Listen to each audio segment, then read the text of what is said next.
Most side hustles don't fail because they don't work. They fail because they don't scale. If you came here looking for a magic button that replaces your salary by next Tuesday, this isn't that video. What you're going to get instead is a framework. 8 methods, categorized by leverage, so you can match the right path to where you actually are right now, not where you hope to be, where you are. Most people pick the wrong category entirely. They chase quick cash while spending the one resource they can't recover after a full workday, their time. That's the mistake we're going to avoid today. The constraint you're actually working with. Let's be honest about what you're dealing with. You're tired by 6 p.m. Your mental bandwidth is already depleted before the evening starts. Now, you have somewhere between 1 and 3 hours available on a weekday, and you have a low tolerance for financial risk because you can't afford to destabilize the income you already have. This framework is designed for people who can't afford to fail. The mistake most people make is choosing a high-complexity hustle and trying to build it in their most exhausted hours. The mismatch between energy availability and method complexity is where consistency breaks down. Not laziness, not skill, just poor category selection. Before we look at the 8 methods, you need to understand one concept that changes how you evaluate all of them. The 3 tiers of leverage in this context means the degree to which your effort compounds over time. Tier 1 is quick cash, low leverage. You're trading time directly for money.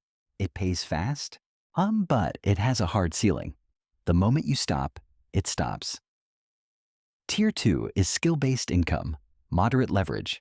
You're using a specific capability to solve a specific problem. It scales as your reputation and client base grow. The ceiling is higher, but your presence is still required. Tier 3 is asset and platform leverage. This is where effort stops scaling and systems take over. It's a slow start, sometimes 6 to 12 months before meaningful income appears. But it's the only category that produces income that doesn't require you to keep showing up to maintain it. One of these 8 methods looks the slowest on paper. It outperforms the rest long term. Tier 1. Quick cash, real ceiling. These are not long-term plays. They're cash flow stabilizers, useful while you're building, not once you're scaling. Treat them as bridges, not destinations. Method 1. User testing and research studies. This is not taking surveys for pennies. This is providing structured feedback to developers and product teams who need real human evaluation before releasing software, apps, or consumer experiences. Setup difficulty. Very low. Skill required. Clear observation and articulate communication. Time to first result. 1 to 2 weeks. The reality is that companies pay meaningfully for this feedback because bad UX decisions cost them far more than the research does. Platforms connect testers with these companies directly. The income is stable but capped. You can only qualify for a limited number of studies per month, and you are still exchanging time for each session. Method 2. Microtasking for AI training data. As AI systems expand, they require human verification at scale. Yet labeling, categorizing, and quality checking outputs is work that can't yet be fully automated. Setup difficulty. Very low. Skill required. Accuracy and attention. Leverage. Minimal. This is pure time for money. The honest use case for this method is earning, while your attention is only partially required. It's not a growth vehicle. It provides immediate liquidity and nothing more. Know that going in. Tier 2. Skill-based, scalable. Over time. This is where most durable supplemental income lives for working professionals. 3 methods. Each requires genuine skill investment. Each responds to that investment over time. Method 3. Specialized freelance services. The distinction between a generalist freelancer and a specialized one is the difference between competing on price and competing on expertise. Generalists race to the bottom. Specialists name their rate. Setup difficulty: moderate. Skill required: deep competency in one specific area. Copywriting, video editing, data analysis, financial modeling, UX design. Time to stable income: 1 to 3 months. Some specialists in high-demand niches report earning between $50 and $150 per hour, though outcomes vary significantly based on niche, reputation, and client base. That range is not a guarantee.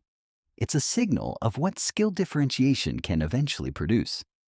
Platforms that reduce client acquisition friction exist across most service categories. Tools that streamline proposal management and workflow can reduce the operational overhead here considerably. Not required, but worth knowing they exist as execution multipliers. Method 4. Technical implementation for small businesses.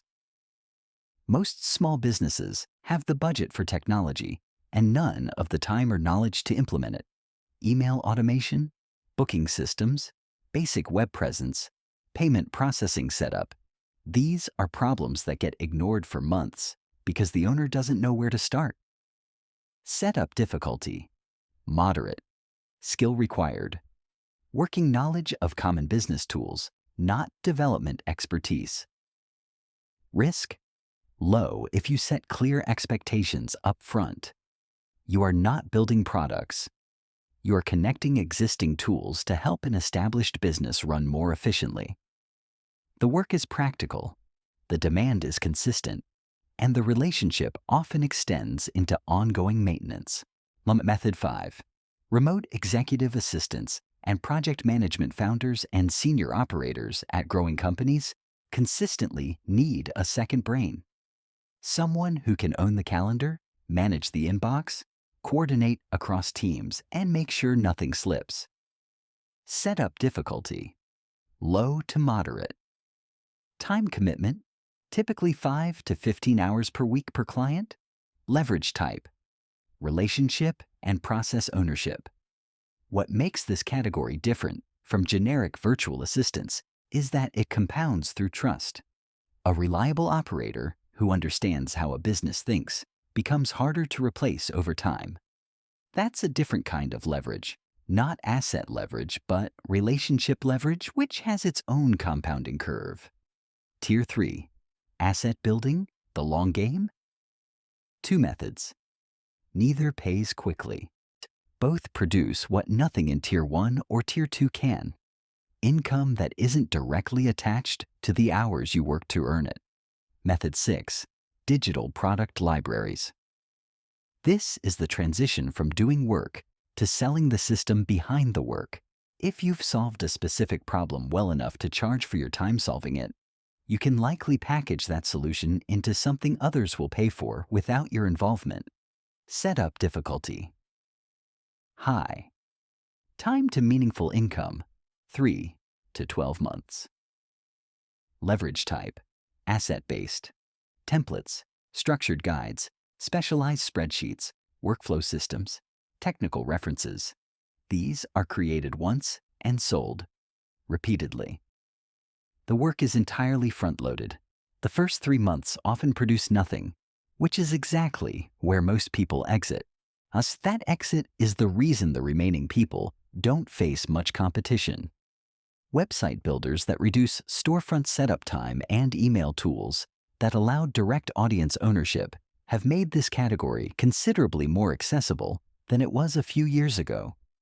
If you rely solely on a marketplace algorithm to surface your products, you don't own your leverage. The platform does. Method 7. Content-driven affiliate hubs. Instead of creating products, you curate them. You build a resource, a YouTube channel, a newsletter, a niche website that helps a specific audience navigate decisions and choose the right tools for their situation. Setup difficulty: high. Time to monetization: 6 to 18 months for most people. Leverage type: platform and audience trust. The compounding dynamic here is unique. The content you publish today continues generating traffic, clicks, and affiliate conversions months and years after you created it. That's a structural advantage that no Tier 1 or Tier 2 method offers. The trade-off is that the flat period before that compounding begins is genuinely long, and most people misread that flatness as failure rather than infrastructure. What no one tells you about these methods: every method here carries a cost that doesn't show up in the income projections. Platform dependency is a real structural risk. If your entire supplemental income runs through a single freelance marketplace or content platform, you are effectively an employee without the benefits or the protection. One policy shift, one algorithm update, one account suspension, and the income disappears. Building some degree of direct audience ownership, even a small email list, reduces that exposure meaningfully. The time for money trap is the more common trap. Tier 1 income is essentially a second job. Tier 2 moves toward leverage, but still requires consistent input for each dollar earned. If you stay in either category without intentionally building towards something that doesn't require your presence, you've traded one form of exhaustion for another. Burnout is a genuine risk for anyone running a second income layer while employed full-time. The methods that require the least energy per dollar of output, digital products, content, are the ones that take the longest to pay. That tension is real. Accounting for it before you choose is more useful than discovering it after you've already invested 3 months. This is why most people quit too early. Not because the method failed, almost because the timeline didn't match the expectation. 2 myths worth dismantling. The first: side hustles need to replace your job quickly. This belief produces desperate short-term decisions that compromise the very thing you're trying to build. The pressure to replace your income fast is one of the primary reasons people end up in low leverage, high exhaustion. Tier 1 loops with no exit. Stability first. Expansion second. The second: more hustles equal more income. 3. Tier 1 methods running simultaneously don't compound. They just multiply the exhaustion. Focus is a form of leverage. One well-chosen method executed consistently outperforms 3 scattered ones every time. The highest earning paths here are the ones that don't pay early. If you can stay consistent through the phase where the system isn't producing results yet, you've already separated yourself from the majority of people who tried the same method and stopped. How to choose the right path for where you are. 3 questions determine your starting point. First, how much time do you actually have per week? Not aspirationally, but realistically, accounting for the version of you that exists at 7 p.m. on a Tuesday. If it's under 5 hours, Tier 3 is going to be very difficult to sustain in parallel with full-time work. A Tier 2 method with low operational overhead is a more realistic starting point. Second, are you a builder or an executor? Builders want to create systems. They can tolerate delayed feedback because the act of construction itself holds their attention. Executors want to deliver something and get paid. They need faster feedback loops to stay motivated. Choosing against your operating style increases dropout risk significantly, regardless of how good the method is. Third, what's your current skill set, and how close is any of this to something you already know how to do? The shortest the path to early income is always the method closest to your existing capabilities. That first income signal matters, not because the amount is large, but because it confirms the path is real and sustains your willingness to continue. The upgrade path most people benefit from looks like this. Start in Tier 2 to establish a cash flow. Use a portion of that time and income to begin building a Tier 3 asset on the side, and reduce Tier 1 activity as quickly as the Tier 2 income allows. It's not a single all-in decision, it's a stacked progression. Income follows leverage, not urgency. The people who build durable supplemental income aren't the ones who found the fastest method. They're the ones who matched their method to their real constraints, stayed consistent through the flat middle period, and gradually shifted their effort from hourly exchange towards something that compounds. Look at the extra time you have tonight as an investment in a system, not a transaction. Pick one method. Identify which tier it sits in. Understand what the flat period looks like before committing to it, and decide whether you can realistically hold through that period. Stability provides the floor. Systems build the ceiling. Income grows where systems exist.